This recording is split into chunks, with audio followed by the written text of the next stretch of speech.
আজকে আমরা জানব ব্রহ্মার ৪ হাতে ৪ রকম বিষয় বা প্রতীক দেখানো হয়েছে। ৪ প্রতীকই গভীর অর্থবহ। চলুন সংক্ষেপে জেনে নিই। ১ এক হাতে গ্রন্থ যা জ্ঞানের প্রতীক। ২ দ্বিতীয় হাতে জপমালা যা পরম সত্তার শক্তির নিরন্তর চিন্তনের প্রতীক এবং ধ্যানের প্রতীক। তিনি কেবল জ্ঞানী ছিলেন না, আধ্যাত্মিক অনুশাসনের আন্তরিক অনুগত ছিলেন। ১০৮ দানার মালা তার হাতে, অর্থাৎ লাখ লাখ মুখবংশাবলী বাচ্চাদের অবগুণের উপর বিজয় পাওয়ানোর নেতৃত্বে এরূপ ১০৮ মহান আত্মাকে দিয়ে করিয়ে নিয়েছেন। তারাও প্রথমে নিজের অবগুণ বিনাশ করে স্বয়ংকে বিজয়মালার দানার অধিকারী করে নিয়েছেন। ৩ তৃতীয় হাতে কমণ্ডলু বা জলপাত্র, যা পবিত্র জল বা অমৃতের প্রতীক। ব্রহ্মার দিব্যজ্ঞান প্রাপ্ত হয়েই গেছিল, জনে জনে ওই জ্ঞানামৃত তিনি দান করেছিলেন। আত্মাদের নিভতে বসা জ্যোতিকা তিনি দীপ্যমান করেছেন। ভারতে জ্ঞানের তুলনা জলের সাথেই করা হয়ে থাকে। জ্ঞানপিপাসু আত্মার জন্য জ্ঞান ততখানিই অমূল্য, যতখানি এক তৃষ্ণার্তের জলপানের প্রতি আকুতি থাকে।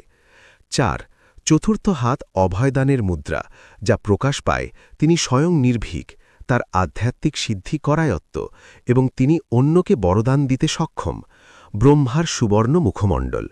ব্রহ্মার সোনালী মুখাবয়বের অর্থ তার রচিত মুখবংশাবলীদের স্বর্ণিম যুগে অর্থাৎ সত্যযুগে আগমন হচ্ছে, তাই খুশির ঝলক তার মুখে প্রকট এবং ঈশ্বরের দিব্য প্রকাশের অনুভূতিতে তিনি মগ্ন। আর ব্রহ্মার যজ্ঞসূত্র বা পৈতে এর অর্থ আধ্যাত্মিক অনুশাসনের প্রতীক। তার সংকল্প কর্মকুশলতা সর্বজনীন ও অতি উচ্চ মার্গের। ব্রহ্মার হংস এর অর্থ সঠিক নির্ণয় গ্রহণের প্রতীক।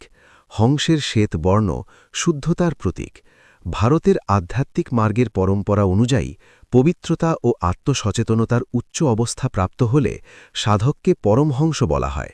ব্রহ্মাকে ৭ হংসের রথে আরূঢ় দেখানো হয়। অন্য ৭ রাজযোগীর চেয়েও ব্রহ্মার স্থিতি অনেক উচ্চ।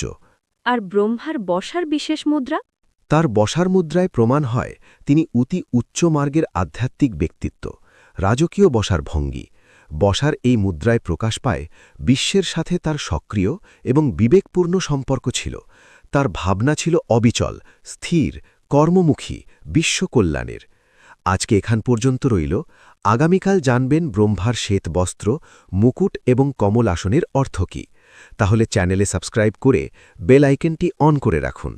ওম শান্তি, ওম শান্তি, ওম শান্তি।